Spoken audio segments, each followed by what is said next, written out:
तो देखते हैं योग बीज जो है ये भी एक हठ योगिक ग्रंथ है जिसमें हठ योग आसन प्राणायाम इत्यादि और जो हम देखते हैं कि मोक्ष को कैसे प्राप्त करना है उस तरह से इसमें भी बताया गया और ये इसमें भी क्या है कि संवाद है।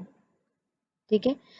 मतलब कि गुरु और सॉरी माता पार्वती और भगवान शिव का इसमें संवाद बताया गया है कि किस तरह से मतलब जो शिव जी हैं वो माता पार्वती को बताते हैं कि योग क्या है, योग को कैसे प्राप्त किया जाता है। ठीक है, इन सब से रिलेटेड वो प्रश्न पूछती हैं और उनके प्रश्नों का उत्तर उन्होंने इस ग्रंथ में दिया है योग बीज के अंतर्गत। ठीक है, तो पहला इसमें एक सामान्य परिचय हम देखते हैं कि क्या है योग बीज। योग बीज जो है वो मतलब कि एक हठ योग परंपरा का प्राचीन ग्रंथ इसे माना जाता है। ठीक है, योग बीज को हठ योग परंपरा का एक प्राचीन ग्रंथ माना जाता है और योग बीज को योग ग्रंथों का सार भी कहा जाता है। ठीक है, एक तरह से इसे सार भी कहा जाता है, बीज रूप में कहा जाता है, क्योंकि हम अन्य ग्रंथों में देखेंगे बहुत डिस्क्राइब किया गया है, बहुत बड़े बड़े ग्रंथ है, लेकिन योग बीज का एक छोटा सा ग्रंथ है जिसमें 182 या 100 कहीं कहीं पे 100 किसी बुक में 182 श्लोक मिलता है, किसी में 190 श्लोक मिलता है। ठीक है, इस श्लोक में पूरे योग के सार को यहाँ पे क्या किया गया है, एक तरह से सार रूप में बताया गया है। शिव जी के द्वारा माता पार्वती को उसका सार रूप बताया गया है। ठीक है, तो इसमें क्या बताया जाता है कि संवाद है किनके बीच में, शिव और पार्वती जी का यहाँ पे संवाद है। शिव से पार्वती जी हैं वो प्रश्न पूछती हैं और उनके प्रश्नों का उत्तर यहाँ पे दिया गया है। ठीक है, इसका रचना काल माना जाता है 10वीं से 12वीं शताब्दी जो है इसका रचना काल माना जाता है। ठीक है, और क्या है कि संकलनकर्ता इसके संकलनकर्ता कौन है, गोरक्षनाथ है लेखक। शैली इसमें क्या संवादात्मक है, मतलब कि संवाद जैसे हम करते हैं, जैसे बैठ के हम बातचीत करते हैं, उसी तरह से बातचीत की तरह जो माता पार्वती और शिव जी के बीच में संवाद है। माता पार्वती कुछ योग विषयक प्रश्न पूछती हैं और उनके उत्तर के रूप में शिव जी उनका उत्तर देते हैं। ठीक है, इसमें क्या है कि 12 प्रश्न है, इस पूरे ग्रंथ में आप देखेंगे कि 12 प्रश्न है और उन 12 प्रश्नों का उत्तर सदा भगवान शिव जी ने योग योग ये जो 12 प्रश्न है वो क्या है, योग परक है और उनका उत्तर उन्होंने दिया है। ठीक है, और यहाँ पे ये भी बोला जाता है कि योग सिख उपनिषद से ये अत्यंत साम्य है। योग सिख उपनिषद में जो भी चीजें बताई गई हैं उसके अत्यंत समान रूप में या फिर उसी तरह से इसमें क्या है, मतलब उसी तरह से बातें योग बीज में भी की गई हैं। ठीक है, तो योग सिख उपनिषद जो है और योग आपका योग बीज है, ये दोनों लगभग समान ग्रंथ माने जाते हैं, दोनों में एक ही तरह की बात की गई है। ठीक है, तो इसमें मुख्यतः क्या है कि 12 पूछा जाता है यहाँ से कि योग बीज में कितने प्रश्न हैं। ठीक है, तो योग बीज में 12 प्रश्न है जिनका उत्तर भगवान शिव जी ने दिया है। नेक्स्ट अब हम इसमें डायरेक्ट प्रश्न ही आता है, तो पहला प्रश्न इसमें पूछती हैं, आदिनाथ शिव को प्रणाम करके ग्रंथ का आरंभ इसमें किया गया है, इसमें भी आदिनाथ शिव को प्रणाम करके, जिसमें प्रथम प्रश्न वो पूछते हैं कि समस्त जीव माया जाल में फंसकर दुख और सुख के द्वंद से पीड़ित है। ठीक है, हम सभी क्या है, मतलब कि वो जीव के विषय में प्रश्न पूछते हैं कि सभी ये जो जीव हैं वो क्या है, माया जाल में फंसे हुए हैं और दुख और सुख के द्वंद से पीड़ित हैं, दुख भी भोग रहे हैं और सुख भी भोग रहे हैं। ठीक है, उनकी मुक्ति का उपाय क्या है, उनको कैसे मुक्ति मिलेगी कि ये दुख और सुख के माया जाल से उठ करके उनको कैसे मुक्ति मिलेगी।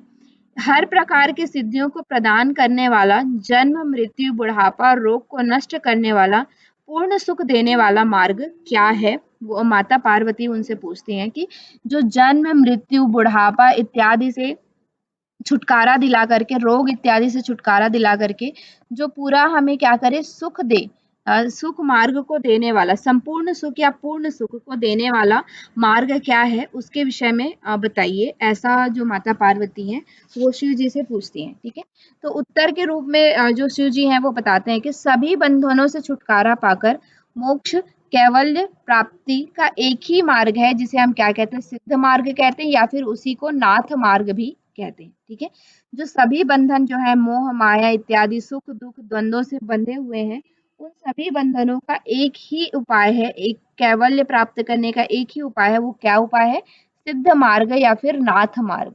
ठीक है, नाथ मार्ग के द्वारा या सिद्ध मार्ग के द्वारा हम उसको प्राप्त कर सकते हैं। ठीक है। आगे इसको बताया जाएगा कि सिद्ध मार्ग नाथ मार्ग क्या है। जैसे शास्त्र जाल अज्ञान शास्त्र पढ़ने से मोक्ष नहीं, ये नहीं है, ठीक है, नहीं पाया जा सकता, ठीक है। आप बहुत सारे शास्त्र पढ़ेंगे, आप मतलब कि अ, शास्त्र जाल में फंसेंगे, अनेकानेक शास्त्र पढ़ेंगे, उन सब से मोक्ष को नहीं पाया जा सकता, मोक्ष को हम उन सब से प्राप्त नहीं कर सकते, ठीक है। कैवल्य स्वात्म प्रकाश स्वरूप है। कैवल्य कैसा है, ये जो मोक्ष है, ये जो कैवल्य है, वो कैसा है, स्व से प्रकाशित है, मतलब कि आप स्वयं को जानने का जब प्रयास करेंगे, स्वयं के लिए जब आप मोक्ष मार्ग में आगे बढ़ने का प्रयास करेंगे, ना कि शास्त्र पढ़ेंगे तो मोक्ष को प्राप्त कर सकते हैं।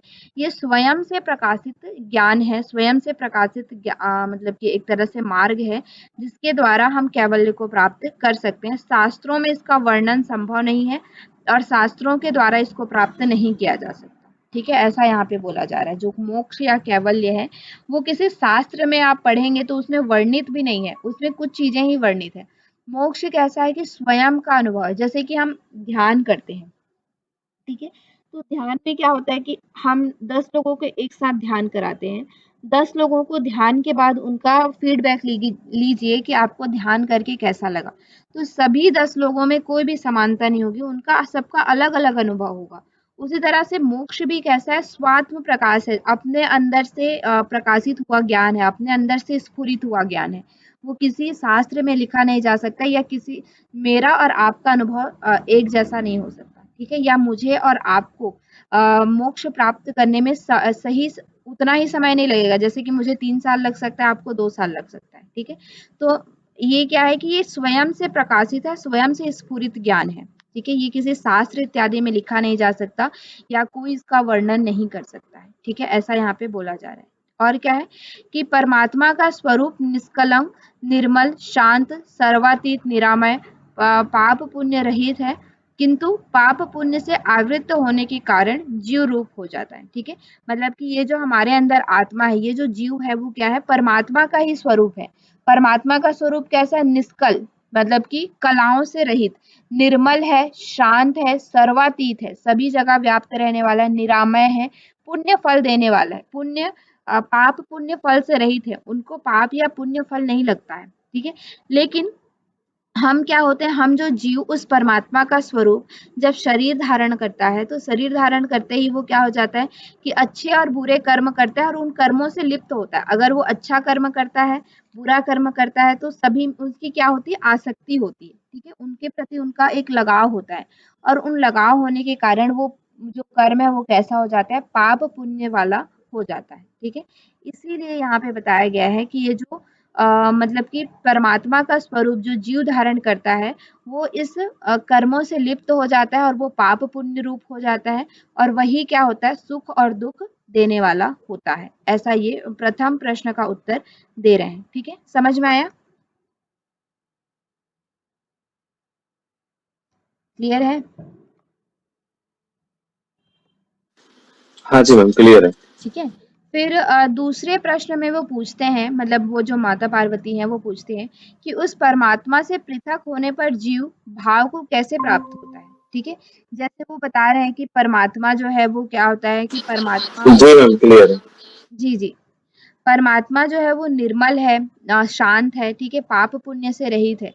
तो वो परमात्मा का ही अंश होते हुए वो जीव कैसे बन जाता है, ठीक है, जीव भाव को कैसे प्राप्त करता है। अगर वो परमात्मा का ही अंश है तो वो परमात्मा ही क्यों नहीं रहता, जीव क्यों बन जाता है, ऐसा वो मतलब कि प्रश्न पूछ रही माता पार्वती।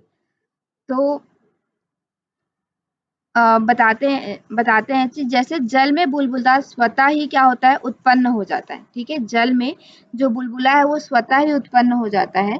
वैसे ही क्या है कि आत्मा से ब्रह्म अहंकार स्फुरित होता है, ठीक है। मतलब जैसे जल में बुलबुला उत्पन्न होता है, मतलब कि जल में बुलबुला हमें उत्पन्न नहीं करना पड़ता, उसके लिए कोई प्रोसेस नहीं करना पड़ता कि जल में बुलबुला उत्पन्न हो जाए, ठीक है। उसी तरह से क्या है कि ब्रह्म से जो ये आत्मा है वो अहंकार रूप वो भी क्या हो जाता है कि स्फुरित हो जाता है, ठीक है। मतलब ब्रह्म से ये जो आत्मा है वो उसी तरह से अपने आप क्या हो जाता है, प्रकट हो जाता है, आप वो भी स्थान ले लेता है, ठीक है। फिर अहंकार का स्फुरण होता है, ब्रह्म से पहले क्या होता है, अहंकार का स्फुरण होता है। फिर जैसे ही अहंकार स्फुरण होता है, फिर उसमें से पंचभूतात्मक पिंड रूप में आ जाता है, ठीक है। आपने सृष्टि के क्रम में जो उसमें भी पढ़ा होगा, क्या बोलते हैं, पातंजल योग दर्शन में, जिसमें बताया जाता है कि सर्वप्रथम क्या होता है, प्रकृति से महत उत्पन्न होता है, महत से अहंकार उत्पन्न होता है, अहंकार से फिर ये पंचभूतात्मक शरीर उत्पन्न होता है। उसी तरह से यहाँ पे बताया जा रहा है कि ब्रह्म से क्या होता है, अहंकार होता है, अहंकार उत्पन्न होता है, अहंकार से फिर पंचभूतात्मक पिंड उत्पन्न होता है, ठीक है। जो पिंड क्या होता है, सप्त धातु सत्व आदि गुणों से युक्त होता है। ये जो पिंड उत्पन्न होता है, ये जो शरीर उत्पन्न होता है, वो क्या होता है, सत्व सप्त धातु, रस रक्त मांस मेद मज्जा अस्थि और शुक्र, इस तरह के सप्त धातु और सत्व आदि गुण, सत रज और तम आदि गुणों से क्या होता है, ये जो शरीर है, वो ये जो पिंड है वो युक्त होता है, ठीक है। फिर क्या है कि पिंड रूप आते ही वह सुख दुख से निरंतर युक्त हो जाता है, ठीक है। पिंड रूप में जैसे ही वो आता है, तो वो क्या हो जाता है, सुख और दुख उसमें आने लगता है। जैसे ही वो शरीर धारण करता है, तो उसके अंदर सुख और दुख आता है। मतलब कि बचपन से ही आप देखते हैं कि जब हमारे पास माँ होती है तो हम खुश रहते हैं, हमारे साथ माँ नहीं होती है, माँ कहीं दूर चली जाती है तो हमारे अंदर दुख आ जाता है, ठीक है। बचपन से ही जब हम कुछ जानने बूझने लायक नहीं होते, तब से ही हमारे अंदर क्या होता है, सुख दुख रूप में होता रहता है, ठीक है। फिर उसके बाद आपका क्या है कि पिंड रूप आते ही सुख दुख में वो आ जाता है, और यही आत्मा जीवात्मा कहलाने लगता है। जब उसमें क्या क्या आता है, काम क्रोध भय चिंता लोभ मद रोग बुढ़ापा मृत्यु दीनता शोकता, ये सारी चीजें जब उसकी आती हैं, उसके अंदर ये सारी चीजें रहती है, भूख प्यास आलस्य, ये सब चीज जब आता है, तो वो क्या हो जाता है, मतलब कि जीवात्मा रूप में बन जाता है, और वही क्या हो जाता है, आत्मा से पृथक हो जाता है, ठीक है। मतलब कि ये जो परमात्मा है, ये जो नित्य रूप है, उससे पृथक होकर के वो जीवात्मा बन जाता है, और जीवात्मा बन करके वो क्या हो जाता है, मतलब कि इन सब चीजों को भोगने लगता है, काम क्रोध लोभ दुख पाप पुण्य इत्यादि वो करने लगता है। वही क्या है, वह जीवात्मा साक्षात शिव रूप ही है, शिव का ही रूप है। लेकिन इन सब ने लिप्त होने के कारण, काम क्रोध लोभ मोह में लिप्त होने के कारण वो क्या हो जाता है, जीव रूप बन जाता है, ठीक है। जैसे ही इससे ये दोषों की निवृत्ति होती है, काम क्रोध लोभ इत्यादि दोष जो हैं, उससे जब वो निवृत्त हो जाता है, छूट जाता है, तो वही वो क्या हो जाता है, ज्ञान रूप हो जाता है, और वही शिव रूप बन जाता है, ठीक है। लेकिन यहाँ पे एक चीज बोला गया है, परंतु योग से रहित ज्ञान और ज्ञान से रहित मोक्ष प्राप्त नहीं हो सकता, ठीक है। मतलब कि दोनों ही महत्वपूर्ण है, योग भी महत्वपूर्ण है और ज्ञान भी महत्वपूर्ण है, ठीक है। अगर आपको कुछ चीज प्राप्त करना है, ज्ञान प्राप्त करना है, तो आप योग के माध्यम से ही ज्ञान प्राप्त कर सकते हैं। बिना योग के आप ज्ञान को प्राप्त करेंगे तो वो फलित नहीं होगा, ठीक है। मतलब दोनों ही ज़रूरी है, ज्ञान भी ज़रूरी है और योग भी ज़रूरी है, ठीक है। यहाँ पे ये चीज़ बताया गया है, ठीक है। दूसरे प्रश्न में वो बताते हैं कि जीव कैसे उत्पन्न होता है, ब्रह्म से जीव कैसे उत्पन्न होता है, उसके बारे में वो दूसरे प्रश्न में बताते हैं कि ब्रह्म से अहंकार उत्पन्न होता है, अहंकार से पंचभूतात्मक पिंड उत्पन्न होता है, जिसमें कि सभी चीज सुख दुख काम क्रोध लोभ ये सारी चीजें उसके अंदर रहती हैं, इसलिए वो जीव रूप में बन जाता है, ठीक है। और जैसे ही उसको ये ज्ञान प्राप्त होता है कि मैं ही ब्रह्म हूँ या मैं ही शिव हूँ, तो वो ज्ञान रूप में बन जाता है, वही जीव क्या हो जाता है, शिव रूप बन जाता है, ऐसा यहाँ पे बताया गया है, ठीक। फिर तृतीय प्रश्न आप इसमें पूछते हैं, जस्ट 1 मिनट, नेटवर्क का थोड़ा issue है।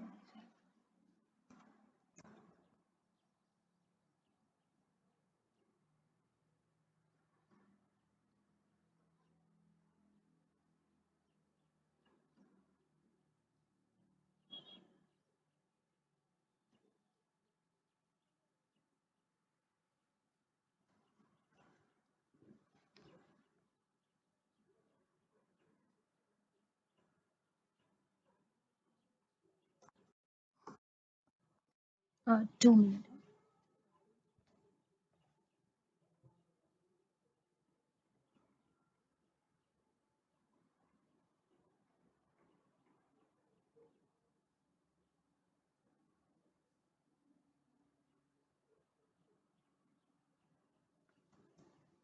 हम्म।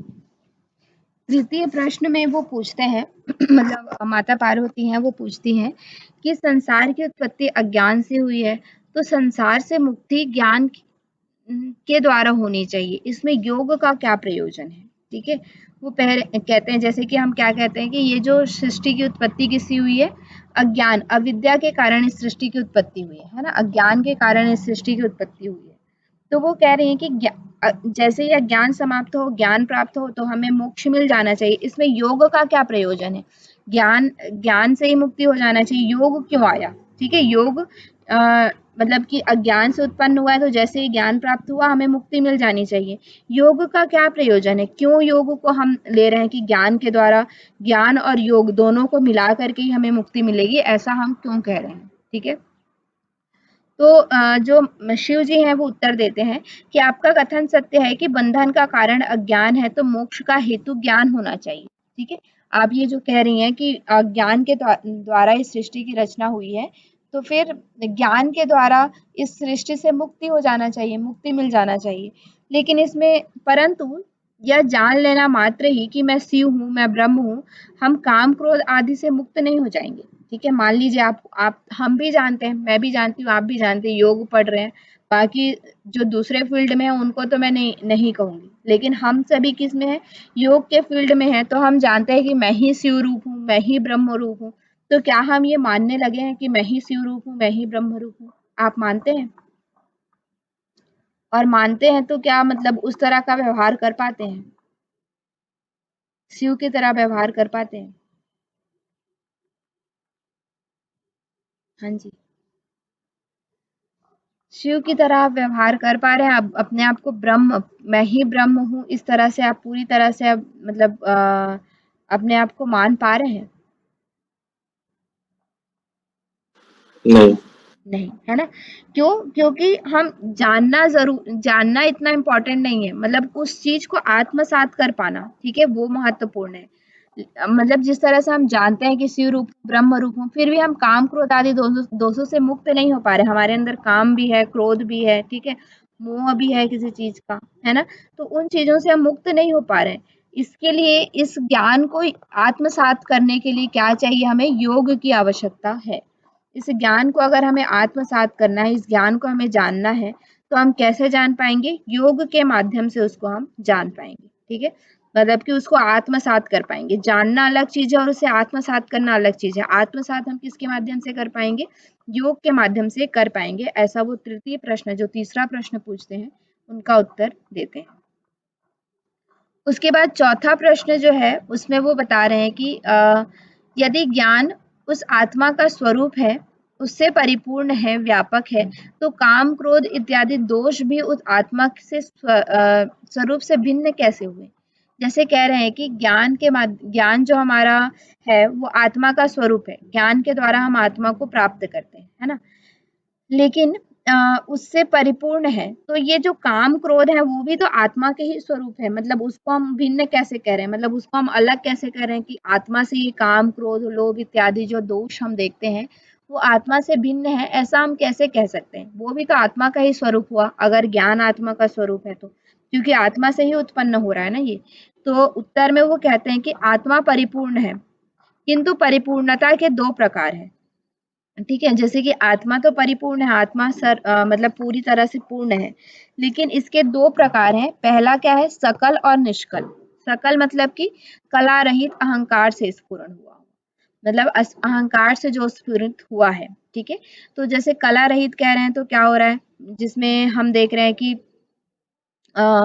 सॉरी कला सहित जिसमें हम काम क्रोध लोभ मोह इत्यादि कलाएं, पाप पुण्य सुख दुख इत्यादि जो कलाएं हैं जिसमें रहती हैं, वो भी एक तरह का आत्मा ही है जो अहंकार से स्फुरित हुआ है। ठीक है, दूसरा वही आत्मा जब शिव रूप हो जाता है तो वो कैसा हो जाता है? कला रहित हो जाता है, मतलब कि उसमें काम क्रोध लोभ मोह ये सारी चीजें क्या हो जाती है? समाप्त हो जाती हैं, निर्मल हो जाता है, वो शांत हो जाता है, उत्पत्ति से रहित हो जाता है। मतलब कि जैसे कि अभी हमारी आत्मा क्या है कि आज हमारा ये उत्पन्न हुआ, नेक्स्ट फिर जैसे ही हमारी मृत्यु होगी तो हम कुछ दूसरा शरीर धारण करके वापस से जन्म लेंगे। ठीक है, लेकिन जब निष्कल हो जाता है, मतलब कि जिसकी कलाएं पूरी तरह से समाप्त हो जाती हैं, जो मोक्ष को प्राप्त कर लेता है, वो आत्मा कैसा हो जाता है? उत्पत्ति रहित हो जाता है, उसमें दोबारा से उत्पत्ति नहीं होता है और वो पूर्णतः विलीन हो जाता है। किसमें? शिव में पूर्णतः विलीन हो जाता है, ऐसा यहाँ पे बताया जा रहा है। ठीक है, मतलब कि आत्मा की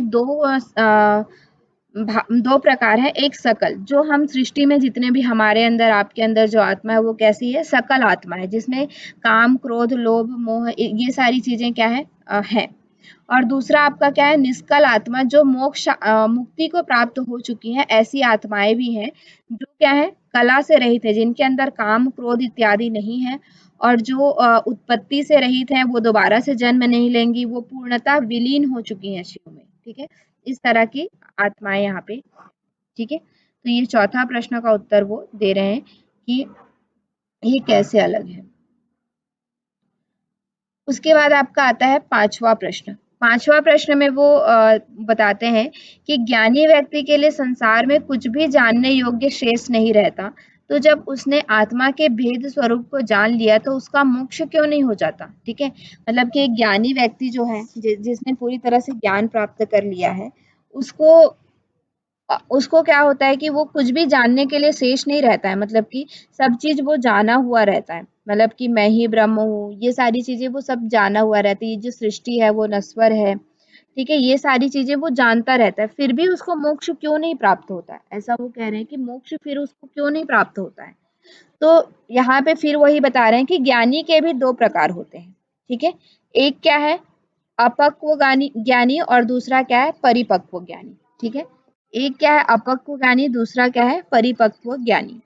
तो अपक्व यानी मतलब क्या हुआ? जो योग से हीन है, मतलब कि जो सिर्फ ज्ञान मात्र प्राप्त किया है, जिसने सिर्फ शास्त्र पढ़ा है, शास्त्र के अलावा शास्त्र में जो ज्ञान है उसके बारे में वो जानता है कि ये जो अ, मतलब सृष्टि है वो नश्वर है, मैं ही आत्मा स्वरूप हूँ, ये जो आत्मा है वही ब्रह्म है, इस तरह से मतलब वो सिर्फ ज्ञान प्राप्त किया हुआ है। ठीक है, उसने योग नहीं प्राप्त किया है। और परिपक्व यानी कि जो पूरी तरह से ज्ञान और योग के माध्यम से पूरी तरह से पक चुका है। ठीक है, जैसे कि एक मिट्टी का घड़ा होता है। ठीक है, मिट्टी का घड़ा का शेप कैसा होता है? मिट्टी के घड़ा जब हम कुम्हार जो है वो सांचे में रखता है और बनाता है, तो वो भी घड़े का ही शेप का होता है। ठीक है, लेकिन जब तक भट्टी में नहीं पकाया जाता, तब तक वो क्या है? वो अगर उसमें बिना भट्टी में पकाए हुए अगर हम उसमें पानी भरते हैं, ठीक है, तो वो कैसा हो जाएगा? वो टूट जाएगा। ठीक है, लेकिन जब उसको भट्टी में पकाते हैं, आग में उसको मतलब कि जलाते हैं, उसको भट्टी में रखते हैं, फिर उसके बाद जब उसमें पानी भरते हैं, कुछ भी भरते हैं, तो वो क्या होता है? उसी तरह बना हुआ रहता है। ठीक है, उसी तरह से ज्ञानी के भी दो प्रकार हैं। एक तो अपक्व ज्ञानी, जिसने केवल ज्ञान प्राप्त किया है, मतलब कि पुस्तक पढ़ के, शास्त्र पढ़ के वो ज्ञान धारण बस किया हुआ है। और उसके बाद परिपक्व यानी कि उस ज्ञान को आत्मसात करने के लिए उसने क्या किया? योग का सहारा लेकर के उसको आत्मसात किया है, तो वो क्या है? परिपक्व ज्ञानी है। ठीक है, यहाँ पे दो भेद उनके भी बताए गए। फिर छठवां प्रश्न यहाँ पे पूछा जाता है कि योगी लोग लौकिक जनों के साथ किस तरह का व्यवहार करते हैं? अब उनको योग के लिए क्या हो गया? एक मतलब कि कहना चाहिए कि उनको योग का, अभी तक उनको योग के बारे में नहीं पता था और योग को वो नहीं जान रही थी। ठीक है, योग को विश्वास नहीं कर रही थी, लेकिन अब माता पार्वती को क्या हो गया कि योग के विषय में उनका विश्वास हो गया, तो अब योग से रिलेटेड वो प्रश्न पूछ रही हैं कि जो योगी लोग होते हैं, जो योग को जानते हैं, वो बाकी लोगों के साथ कैसा व्यवहार करते हैं, किस तरह का व्यवहार वो करते हैं। ठीक है, उनके साथ हमें हमें किस तरह का व्यवहार करना चाहिए, मतलब कि हम योगियों के साथ कैसा व्यवहार करें। इसके अतिरिक्त यह संशय है कि योगियों का देहावसान कैसे होता है, मतलब कि उनकी मृत्यु कैसे होती है, वो मृत्यु को कैसे प्राप्त करते हैं। इन सभी प्रश्नों का वो उत्तर यहाँ पे दे रहे हैं। ठीक है, तो उत्तर में वो बताते हैं कि योगी जन योग रूप अग्नि से परिपक्व होकर शरीर पर विजय प्राप्त कर लेते हैं। ठीक है, जो योगी होते हैं वो क्या होते हैं? योग रूपी अग्नि से परिपक्व होते हैं, मतलब उन्होंने मतलब कि वो जो मिट्टी अधपकी जो मिट्टी थी, मतलब सिर्फ सांचा बनी हुई मिट्टी थी, उसको पका करके अग्नि, योग रूपी अग्नि में पका करके वो क्या हो जाते हैं, परिपक्व हो जाते हैं और विजय प्राप्त कर लेते हैं अपने शरीर पर। ठीक है, मतलब अपने ये घट है उस पर वो क्या कर लेते हैं, विजय प्राप्त कर लेते हैं। और मतलब कि विजय प्राप्त करने का मतलब क्या हुआ कि उनका शरीर सुख, दुख, गर्मी इत्यादि से वो पीड़ित नहीं होते। ठीक है, द्वंद्वों से उनको क्या हो जाती है, मुक्ति मिल जाती है। ठीक है, देवताओं को भी ऐसा शरीर प्राप्त होना संभव नहीं है, देवता भी इस तरह का शरीर प्राप्त कर लें, ये संभव नहीं है। ठीक है, उनके लिए भी ये दुर्लभ है।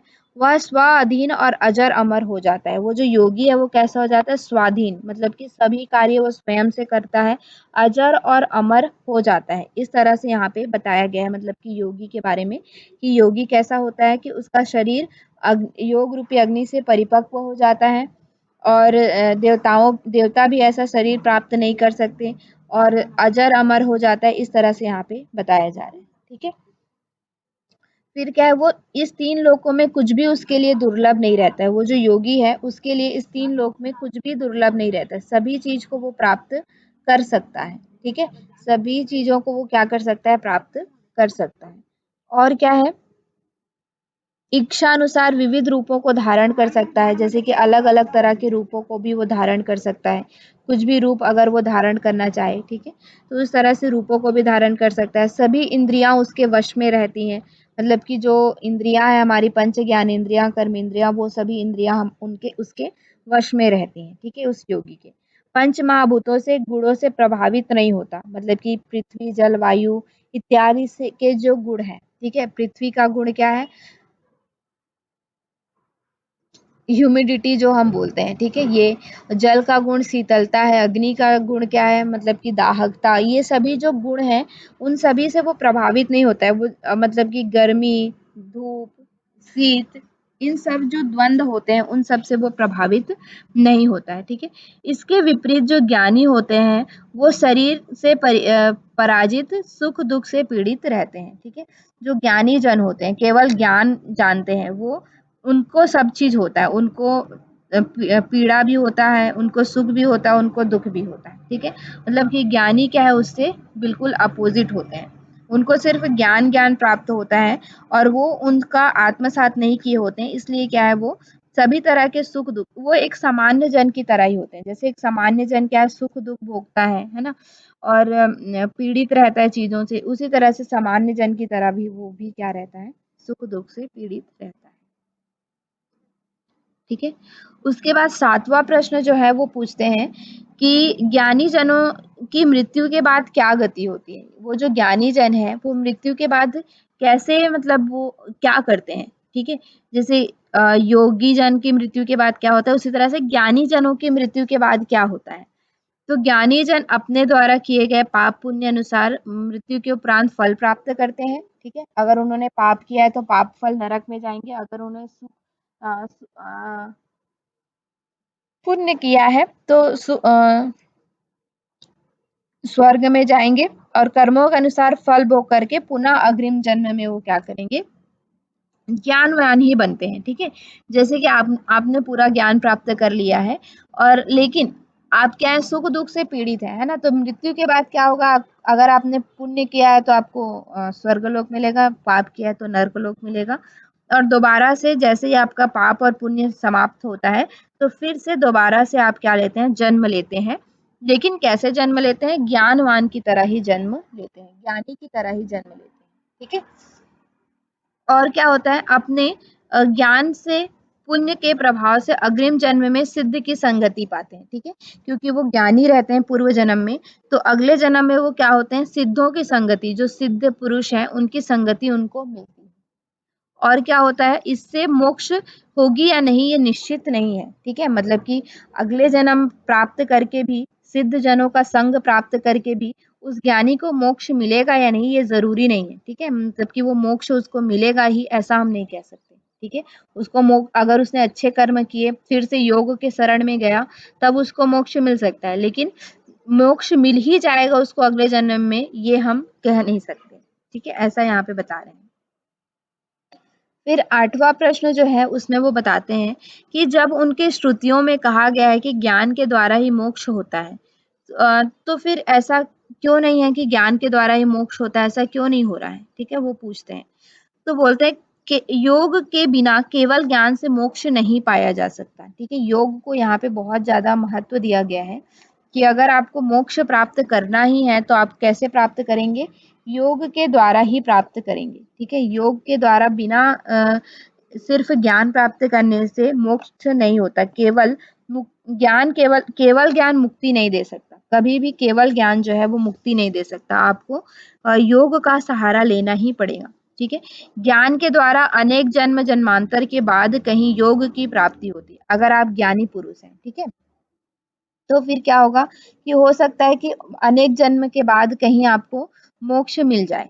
ठीक है, मतलब हो सकता है कि कहीं आप बहुत जन्मों तक ज्ञानी बने, हर जन्म लेते रहे, तो बहुत जन्मों के बाद आपको हो सकता है कि योग प्राप्त हो और फिर कहीं जाकर के मोक्ष प्राप्त हो। ठीक है, ज्ञान प्राप्त होने के बाद बहुत जन्मों के बाद योग प्राप्त होता है। ठीक है, और उसके बाद कहीं मोक्ष। लेकिन जब आप योग की साधना कर रहे हैं तो एक ही जन्म में आपको ज्ञान भी मिल जाएगा और मोक्ष भी मिल जाएगा। ठीक है, अगर आप योग की साधना करते हैं तो उसी जन्म में पहले ज्ञान प्राप्त होगी और फिर ज्ञान प्राप्ति के बाद मोक्ष की प्राप्ति हो जाएगी। ठीक है, उसी जन्म में, जिस जन्म में आपने योग साधना प्रारंभ किया है और अच्छे से आपकी तीव्रता है, तो आप क्या करेंगे, उसी जन्म में पहले आपको ज्ञान मिल जाएगा और ज्ञान के बाद मोक्ष मिल जाएगा। ठीक है, अर्थात योग और ज्ञान दोनों रहने पर ही मोक्ष की प्राप्ति होती है। ऐसा नहीं है कि केवल ज्ञान से योग मोक्ष प्राप्त हो जाए या केवल योग से मोक्ष प्राप्त हो जाए, ऐसा नहीं है। दोनों आवश्यक हैं। ठीक है, योग भी आवश्यक है और ज्ञान भी आवश्यक है मोक्ष प्राप्त करने के लिए। ठीक है, ऐसा यहाँ पे 8वां प्रश्न में वो बताते हैं।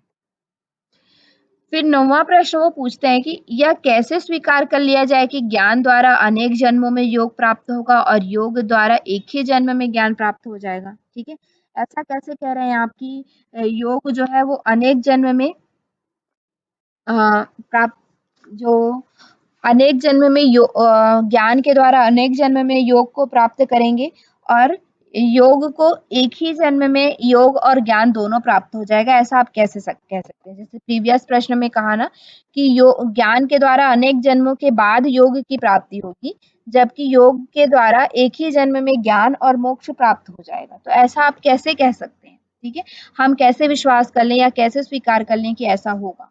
ये माता पार्वती का प्रश्न है।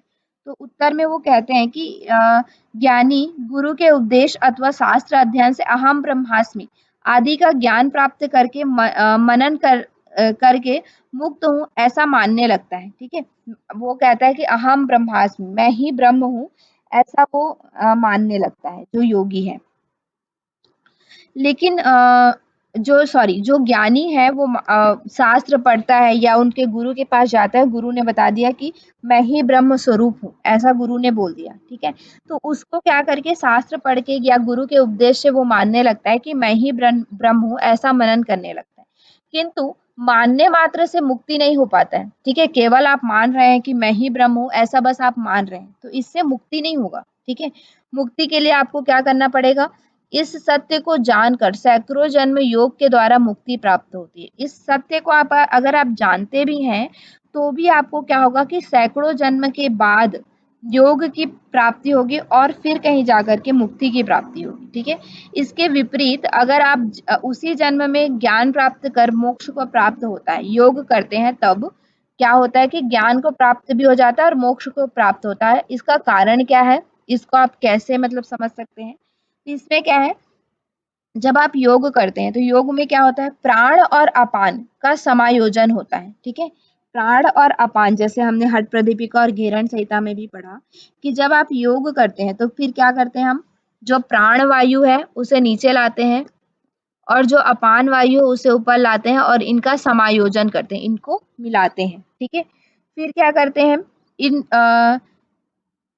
प्राण और अपान का समायोजन करके एक साथ प्रवाहित होता है और चंद्र और सूर्य नाड़ी का एक होकर के क्या होता है, केवल सुषुम्ना में प्राण का प्रवाह प्रारंभ होता है योग में। ठीक है, योग जब हम करते हैं तो प्राण और अपान को एक करके कुंडलिनी का जागरण करते हैं और फिर जो सूर्य और ईड़ा और पिंगला नाड़ी को छोड़ करके कहाँ पे प्राण का प्रवाह प्रारंभ होने लगता है, सुषुम्ना में प्राण का प्रवाह होता है। ठीक है, इसके कंध स्थान से निकट अग्नि प्रदीप्त होती है, संपूर्ण नाड़ी का शोधन होता है, कुंडलिनी जागरण होता है, ब्रह्मा विष्णु रुद्र ग्रंथि का भेदन होता है और ब्रह्मरंध्र तक पहुंच जाता है। ठीक है, यहाँ पे जो आपने पूरा हठ योग पढ़ा है, हठ प्रदीपिका घेरन संहिता, उसको एक लाइन में सार के रूप में लिख दिया है। ठीक है, कि क्या क्या होता है, प्राण का प्रवाह सुषुम्ना में होता है और फिर क्या होता है, प्राण का प्रवाह जो है वो सुषुम्ना में होता है और कुंडलिनी जागरण होता है,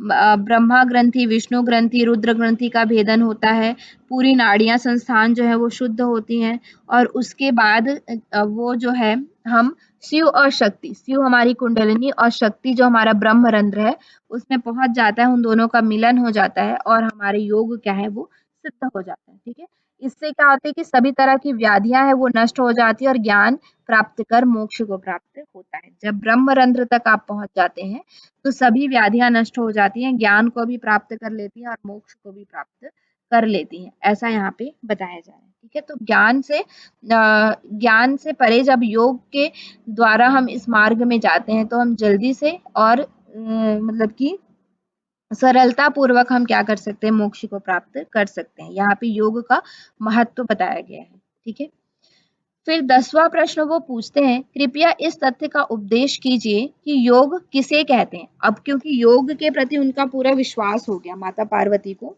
योग के प्रति पूरा विश्वास हो गया है ना, क्योंकि अभी तक उनका संशय था कि ज्ञान से मोक्ष प्राप्त क्यों नहीं होता है, योग से क्यों मोक्ष मोक्ष प्राप्त होता है, इन सब के विषय में उनको संशय था।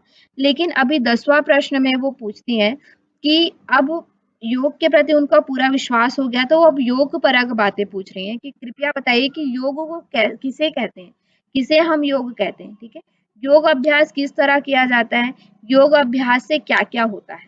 ठीक है, इस तरह से वो पूछ रहे हैं कि योग अभ्यास किसे कहते हैं, किस प्रकार इसका अभ्यास किया जाता है और योग को हम किस तरह क्या क्या लाभ होता है, अगर हम योग अभ्यास करते हैं तो हमें क्या क्या लाभ होता है। तो यहाँ पे योग की परिभाषा के रूप में वो बता रहे हैं, मतलब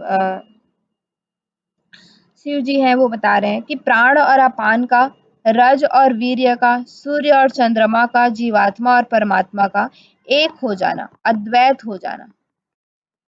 ठीक है, किसका किसका, प्राण और अपान का, जीव और रज और वीर्य का, सूर्य और चंद्रमा यानी कि ईड़ा और पिंगला का, रज और वीर्य यानी कि हमारा क्या है, शिव और शक्ति का, जीवात्मा और परमात्मा यानी कि हमारी आत्मा और परमात्मा जब अद्वैत हो जाती हैं, एक हो जाती हैं, तो इस अवस्था को, इस स्थापना को क्या कहते हैं, योग कहते हैं। ठीक है, ये किसके माध्यम से हो सकता है, योग के माध्यम से ही हो सकता है। ठीक है, ये पूछा जाता है किसका मतलब कि योग बीज में योग की परिभाषा के अंतर्गत किसकी किसकी एकता बताई गई है। ठीक है, तो प्राण और अपान की, रज और वीर्य की, सूर्य और चंद्रमा की, जीवात्मा और परमात्मा की एकता के विषय में यहाँ पे बताया गया है। ठीक है, नेक्स्ट इसी में फिर वो आगे योग के विषय में बता रहे हैं कि शक्ति चालनी का अभ्यास क्रिया के द्वारा हम क्या कर सकते हैं, अभ्यास करके हम मोक्ष को प्राप्त कर सकते हैं। तो कैसे, इसमें बताया गया है कि सर्वप्रथम मारुत सिद्ध गुरु को प्राप्त करें। मारुत सिद्ध गुरु यानी कि क्या होता है, जिनको केवली कुंभक सिद्ध है।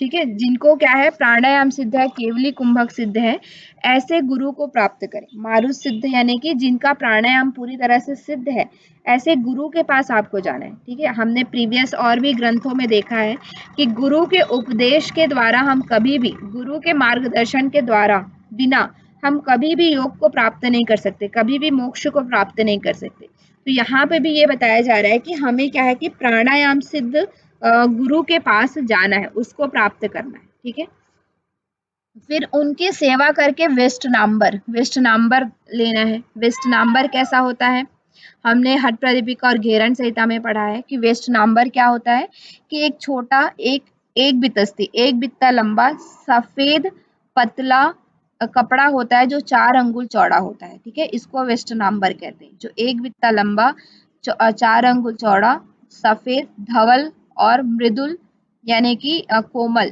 कपड़ा जो होता है उसे हम क्या कहते हैं, विश्राम्बर कहते हैं। ये हमें किसके प्राप्त करना है, गुरु से प्राप्त करना है, गुरु हमें ये प्रदान करेंगे। ठीक है। फिर शक्ति चालनी की विधि करनी है, कैसे, वायु का पूर्ण रेचन कर बाह्य कुंभक कर शक्ति चालन का अभ्यास करना है। ठीक है, कैसे करना है, बाह्य कुंभक करके पूरी तरह से वायु को बाहर निकाल करके बाह्य कुंभक करके शक्ति चालन का अभ्यास हमें करना है। कैसे करना है, 8 बार कुंडलित हुई कुंडलिनी को नाभि का आकुंचन करते हुए अर्थात नाभि सिकुड़ते हुए चलाएं। ठीक है, मतलब कि जो हमारी यहाँ पे भी कुंडलिनी के कितने फेरे बताए गए, 8 फेरे बताए गए हैं। तो 8 फेरे जो कुंडलिनी है उसका आकुंचन करना है, नाभि का भी आकुंचन करना है। आकुंचन यानी कि दबाना है अंदर की तरफ। ठीक है, और उसके बाद क्या करना है, नाभि को सिकुड़ते हुए उसे चलाना है। अब कैसे चलाना है वो यहाँ पे बहुत ज्यादा क्लियर नहीं है। फिर यहाँ पे बताया गया कि साधक को चाहिए कि वो सिद्धासन, वज्रासन को ही क्या बोला जाता है, सिद्धासन बोला जाता है। सिद्धासन में बैठ करके 15 दिन तक निरंतर ये अभ्यास करें। ठीक है, निरंतर कुंडलिनी का चालन करें 15 दिन तक बैठ करके। इस अवधि में शक्ति चालन का अभ्यास करें। करने से क्या होता है, जठराग्नि प्रदीप्त होती है, कुंडलिनी निरंतर ताप करती है और क्या हो जाती है, जागृत हो जाती है। ठीक है, जब आप 15 दिन तक इस तरह का अभ्यास करेंगे तो आपकी जठराग्नि जो है वो प्रदीप्त हो जाती है, कुंडलिनी जो है वो ताप करके जागृत हो जाती है। ठीक है, इस प्रकार निरंतर अभ्यास से 7 मास पर्यंत अग्नि से तपाए जाने पर जीव और शक्ति अर्थात कुंडलिनी क्या हो जाती है, जागृत हो जाती है। कितने महीने में, 7 महीने में। ठीक है, 7 महीने जब इस तरह का अभ्यास जब आप करते हैं तो जठराग्नि प्रदीप्त होकर के कुंडलिनी क्या हो जाती है, पूरी तरह से जागृत हो जाती है। ऐसा यहाँ पे बताया जा रहा है शक्ति चालन का अभ्यास। फिर शक्ति चालन का फल क्या होता है। ठीक है, जब आप शक्ति चालन का अभ्यास करें तो इसका फल क्या है, तो इसका फल है कि शक्ति चालन के अभ्यास से कुंडलिनी ऋजु होकर जागृत होने से सुविधा होती है। ठीक है, जब आप शक्ति चालन का अभ्यास करते हैं तो कुंडलिनी जो है वो ऋजु हो जाती है, ऋजु मतलब कि सीधी हो जाती है और जागृत होने में सुविधा होती है, मतलब कि जल्दी से वो जागृत हो जाती है। और क्या है, कुंडलिनी जो सुषुम्ना के मुख को बंद करके बैठी है वह सीधे होकर सुषुम्ना के मुख में प्रवेश कर जाती है। ठीक है, जैसे कि हम पढ़ते आ रहे हैं कि कुंडलिनी के मुख पे क्या है, सुषुम्ना के मुख में कुंडलिनी बैठी हुई है। ठीक है, तो जब वो जागृत हो जाती है तो वो क्या होती है, ऊपर की तरफ चलने लगती है। और जब वो सुषुम्ना के मुख में प्रवेश करती है तो प्रवेश करके वो ब्रह्मा ग्रंथि का भेदन करती है, हृदय के निकट पहुंचती है तो विष्णु ग्रंथि का भेदन करती है, मस्तिष्क के निकट पहुंचती है तो रुद्र ग्रंथि का भेदन करती है। ठीक है, शक्ति चालनी का अभ्यास क्या है कि इससे जो 3 ग्रंथियां हैं हमारी ब्रह्मा विष्णु और रुद्र, इनका भेदन होता है। ठीक है, इसी तरह का हमने कहाँ पे पढ़ा था, हट प्रदीपिका में भी नादानुसंधान में पढ़ा था कि नादानुसंधान की जो 4 अवस्थाएं हैं, है ना, कौन कौन सी, आरंभ अवस्था, घट अवस्था, परिचय अवस्था और निष्पत्ति अवस्था। वहां से भी क्या होता है, आपकी जो कुंडलिनी है उनका अलग अलग अवस्थाओं में अलग अलग ग्रंथियों का भेदन होता है। पहली जो अवस्था आरंभ अवस्था है उसमें ब्रह्मा ग्रंथि का भेदन होता है। द्वितीय अवस्था जो घटा अवस्था है उसमें विष्णु ग्रंथि का होता है। तृतीय जो परिचय अवस्था है उसमें किसी भी ग्रंथि का नहीं। और चौथी जो निष्पत्ति अवस्था है उसमें रुद्र ग्रंथि का भेदन होता है। तो इसी तरह से यहाँ पे भी बताया गया कि शक्ति चालनी का जब आप अभ्यास करते हैं तो आपको 3 ग्रंथियों का भेदन होता है, ब्रह्मा ग्रंथि का भेदन, विष्णु ग्रंथि का भेदन और रुद्र ग्रंथि का भेदन। ब्रह्मा ग्रंथि का भेदन कहाँ पे होता है,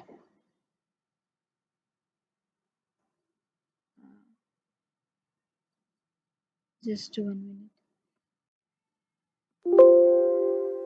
ब्रह्मा ग्रंथि का जो भेदन है वो आपका होता है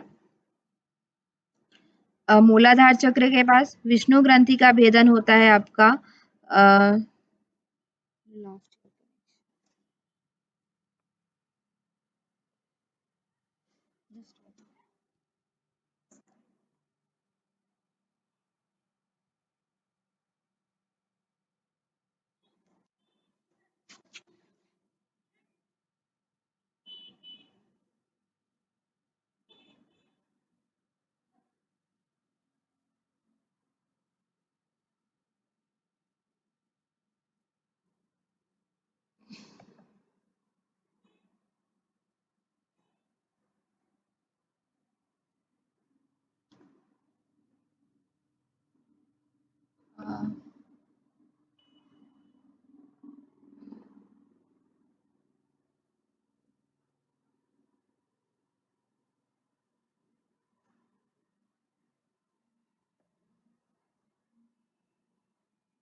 हम्म,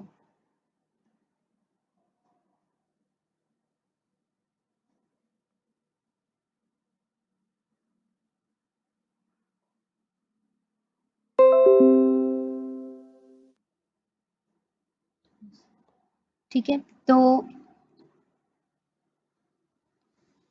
जी।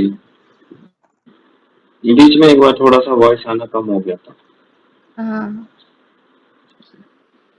अभी आ रहा है ना? हाँ, अभी आ रही। ठीक है। तो इसके पूर्व हमने क्या देखा था? शक्ति चालन का फल देख रहे थे, ठीक है। तो शक्ति चालन के फल में क्या है कि ये ब्रह्मा, विष्णु और रुद्र ग्रंथि का ये भेदन करते हैं।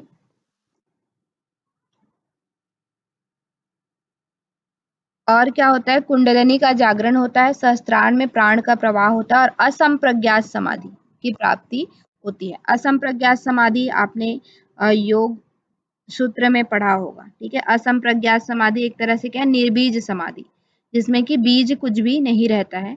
तो कुंडलिनी जब पूरी तरह से जागृत हो जाती है तो आपको असंप्रज्ञात समाधि प्राप्त होती है, ठीक है। ऐसा यहाँ पे शक्ति चालनी का फल बताया जा रहा है। फिर प्राणायाम का भी वर्णन यहाँ पे करते हैं कि प्राणायाम दो तरह के हैं। कौन कौन से?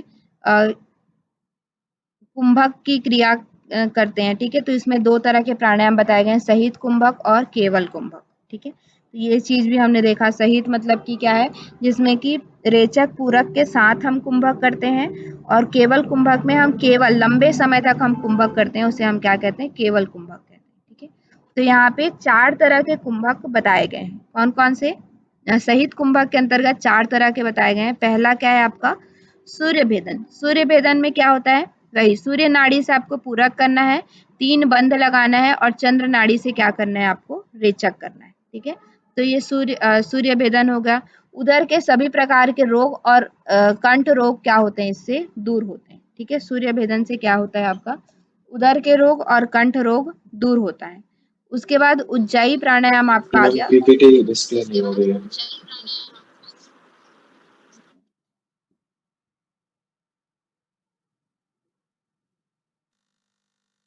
जी मैम, अब बिजी बात।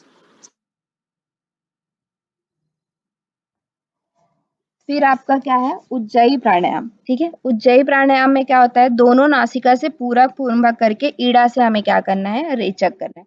ये जो विधियां है ना, लगभग आप हठ प्रदीपिका घेरन संहिता में जैसे पढ़े हैं उसी तरह की विधि यहाँ पे बताई गई है, ठीक है। फिर उसके बाद इससे क्या होता है? कंठ में कफ जन्य जो रोग होता है वो दूर होता है। अग्नि जो है वो प्रदीप्त होती है। और क्या होता है? सिर जलोदर धातु जन्य रोगों का नाश होता है, ठीक है। यहाँ से प्रश्न आपको कैसे पूछा जाता है कि योग बीज में सहित कुंभक के अंतर्गत कौन से कुंभक हैं, कौन से नहीं है, इस तरह से पूछे जाते हैं, ठीक है। और शीतली प्राणायाम क्या है आपका? मुख से पूरक करके कुंभक करना है और रेचक करना है नासिका से, ठीक है। विधि मैंने यहाँ पे डिटेल में नहीं लिखी है क्योंकि ये पूरी तरह से हठ प्रदीपिका के अनुसार ही है, ठीक है। फिर क्या है आपका? पित्तजन्य रोग और ज्वर का नाश होता है, ठीक है। लाभ में इसका क्या है? पित्तजन्य जो रोग है, ठीक है, पित्तजन्य जो रोग और ज्वर क्या होता है? इससे नाश होता है। भस्त्रिका क्या है? हठ प्रदीपिका के अनुसार, जैसे हठ प्रदीपिका में हमने देखा था उसी तरह से भस्त्रिका का यहाँ पे बताया गया है कि लोहार की धौकनी के समान हमें क्या करना है? जब तक हमें थकान न हो जाए तब तक पूरक और रेचक करना है। जैसे आपको थकान हो जाए तब आपको क्या करना है?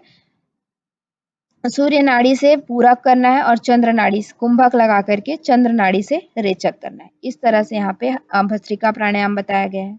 फिर इसमें आपका है वात पित्त और कफ जन्य रोगों का नाश होता है, अग्नि प्रदीप्त होती है, ठीक है। अब देखिए वही चीज है जैसे हमने हठ प्रदीपिका में देखा था, सूर्य भेदी से वात का होता है, उज्जाई से कफ का होता है, शीतली से पित्त का होता है, और भस्त्रिका से क्या होता है? चार तीनों तरह के जो दोष हैं, वात पित्त और कफ, तीनों का नाश होता है, ठीक है। अग्नि प्रदीप्त होती है, कुंडलिनी का जागरण होता है। सेम है आपका हठ प्रदीपिका में यही चीज बताए गए। वासना नाश होता है और तीनों ग्रंथियों का क्या होता है? भेदन होता है। इस तरह से यहाँ पे आपका चार तरह के कुंभक बताए गए हैं, ठीक है।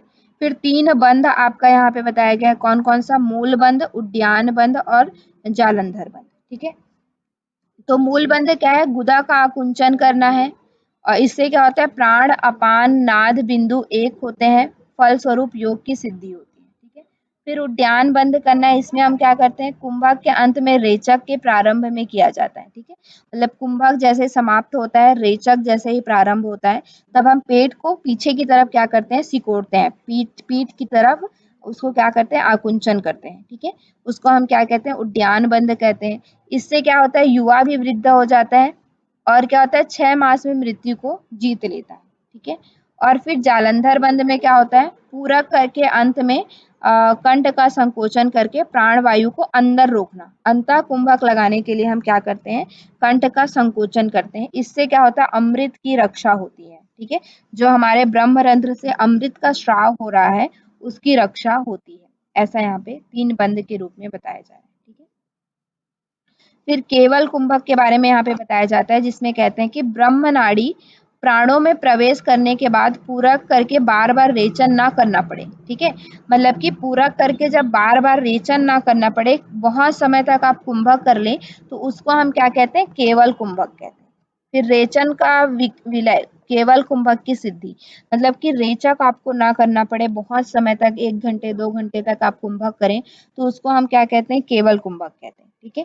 केवल कुंभक सिद्धि के फल क्या होता है, अमृत का स्राव होता है, भूख प्यास नष्ट हो जाता है और कैवल्य की प्राप्ति यहाँ पे बताई गई है। केवल कुंभक से क्या होता है, भूख प्यास सभी नष्ट हो जाता है, कैवल्य की आपको प्राप्ति होती है। ठीक है। उसके बाद जो हमने फर्स्ट प्रश्न में पढ़ा था, पहला जो प्रश्न था कि हम इस जरा मृत्यु रूपी संसार से मुक्ति कैसे प्राप्त कर सकते हैं, उसके उत्तर में उन्होंने दिया था नाथ सिद्धि या सिद्ध संकेत। ठीक है। तो इसका मतलब क्या है, इसमें रेचक और पूरक दोनों विलय हो जाते हैं और प्राण का केवल पूर्ण लय हो जाता है। ठीक है। इसमें रेचक और पूरक दोनों नहीं रहता, केवल कुंभक रह जाता है। ठीक है। इस केवल कुंभक में क्या है कि पूरक भी है, लेकिन नाथ संकेत या सिद्ध संकेत में केवल कुंभक है, मतलब कि उसमें पूरक भी नहीं है और रेचक भी नहीं है, तो उसे हम क्या कहते हैं, नाथ संकेत या सिद्ध संकेत कहते हैं। ठीक है। फिर यहाँ पे थोड़ा सा और बाकी 2 ही प्रश्न, तो वो हम कंप्लीट कर लेते हैं। यहाँ पे 11वां प्रश्न में वो पूछते हैं कि योग के 4 प्रकार के बारे में बताइए। योग के जो प्रकार हैं उनके बारे में बताइए। तो योग के यहाँ पे 4 प्रकार बताए गए, मंत्र योग, हठ योग, लय योग और राजयोग। ठीक है। तो मंत्र योग में क्या बोला जाता है कि सोहम जप की सहज प्रक्रिया ही मंत्र योग है। ठीक है। जैसे हम घेरन संहिता में पढ़े थे ना, सो और हम का जप, जो हम सहज रूप से 21,600 बार दिन में हम सहज रूप से करते रहते हैं, तो उसे हम क्या कहते हैं, मंत्र योग कहते हैं। हठ योग क्या है, सूर्य हकार और ठकार चंद्र, ठीक है, दोनों का संयोग ही क्या है, हठ योग है। लय योग क्या है, जीव और परमेश्वर, ठीक है, जीवात्मा और परमात्मा की एकता लय योग है। ठीक है। और राजयोग क्या है, रजस और रेतक रेतस का संयोग। ठीक है। रजस और रेतस का संयोग क्या है, राजयोग है। इस तरह से यहाँ पे 4 तरह के योग बताए गए हैं। ठीक है। केवल कुंभक की सिद्धि होने पर, अपान और प्राण की एकता होने पर मंत्र योग, लय योग, राज और हठ योग क्या हो जाता है, सिद्ध हो जाता है। ठीक है। यहाँ पे बताया गया कि ये जो 4 योग है वो कैसे सिद्ध होते हैं, केवल कुंभक की सिद्धि होने पर। केवल कुंभक जब आपका सिद्ध है तो फिर आपके चारों योग सिद्ध हो जाएंगे। ठीक है। ऐसा यहाँ पे बताया जा रहा है। नेक्स्ट आपका लास्ट 12वां प्रश्न है, जो वो पूछते हैं कि 12वां प्रश्न में देवी काक और मरकट मथ के संबंध में प्रश्न करती हैं, क्या दोनों की गति समान है। ठीक है। तो इसमें वो बताते हैं कि आदिनाथ द्वारा कहा गया है कि मार्ग वस्तुतः एक ही है, जन्म के भेद से ये 2 प्रतीत होता है। ठीक है।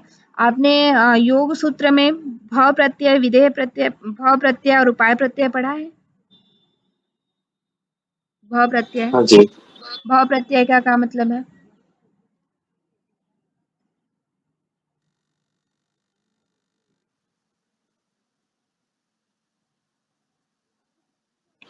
याद नहीं आ रहा है। भाव प्रत्यय मतलब होता है कि, भाव प्रत्यय मतलब क्या होता है, जैसे मतलब वो साधना कर रहे हैं, अष्टांग योग की साधना कर रहे हैं, ठीक है? तो ध्यान की अवस्था में पहुँच जाते हैं और उसके बाद उनकी मृत्यु हो जाती है, ठीक है? ध्यान या अच्छा, ध्यान की ये तो अवस्था। विदेही प्रकृति व्याल विदेही प्रकृति हो जाना। हाँ, हाँ, वही भव ठीक है, प्रत्यय है याद ना, है। तो उसमें वो क्या होता है कि जी, वो जी, जी। उनकी मृत्यु हो जाती है। फिर जब वो अगला जन्म लेते हैं तो वो क्या होता है, हुँ, उनको वही वहीं से चीज़ स्टार्ट यम होगा। से स्टार्ट नहीं करना पड़ता, उनको ध्यान से स्टार्ट करना पड़ता है ना? तो वही चीज़ यहाँ जी, पे भी है, मतलब कि उनका 2 अलग-अलग तरह से बताया गया, देखिए। जन्म के भेद के कारण ये 2 प्रतीत होता है। पहला क्या है, मरकट मत, और दूसरा क्या है, काक मत, ठीक है? तो यहाँ पे एक कहानी आती है, जब आप इस बुक को पढ़ेंगे तो कहानी आती है। जैसे कि एक पेड़ है मान लीजिए, और उसमें कौवे को अगर उसमें चढ़ना है, और उसमें मरकट यानी कि बंदर को अगर उसमें चढ़ना है, तो किसको ज़्यादा समय लगेगा? कौवे को ज़्यादा समय लगेगा या फिर बंदर को ज़्यादा समय लगेगा? बंदर को। बंदर को, क्यों? क्योंकि वो धीरे से, मतलब नीचे से वो स्टार्ट करेगा और वो ऊपर तक जाएगा, लेकिन कौवा क्या करेगा, एक बार उड़ करके वो मतलब कि डायरेक्ट वहाँ उसी बैठ सक डाली पहुँच में जाए। पहुंच जाएगा, ठीक है?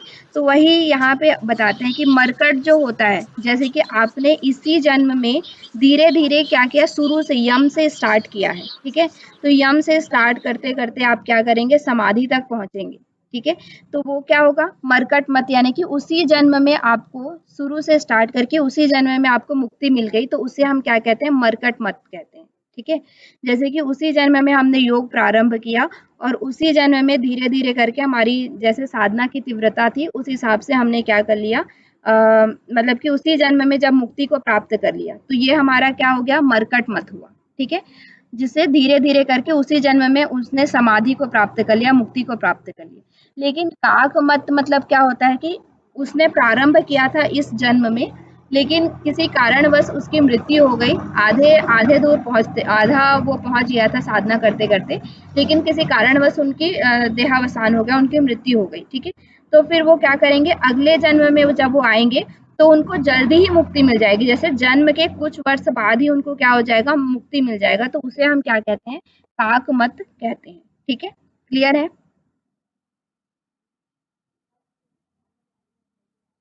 समझ में आया क्या? आपकी वॉइस नहीं आ रही है। तो एक बार यहाँ पे देख लेते हैं। योगी धीरे-धीरे अभ्यास करता हुआ एक ही जन्म में, किंतु बहुत देर से सिद्धि प्राप्त करता है, तो वह उसे उस स्थिति को, यहाँ पे उस स्थिति आएगा, उस स्थिति को मरकट मत कहते हैं। और काक मत मतलब क्या है कि योग साधना के अपेक्षित तत्परता की कमी के कारण उसको मोक्ष उस जन्म में नहीं मिलता है, दूसरे जन्म में मिलता है, ठीक है?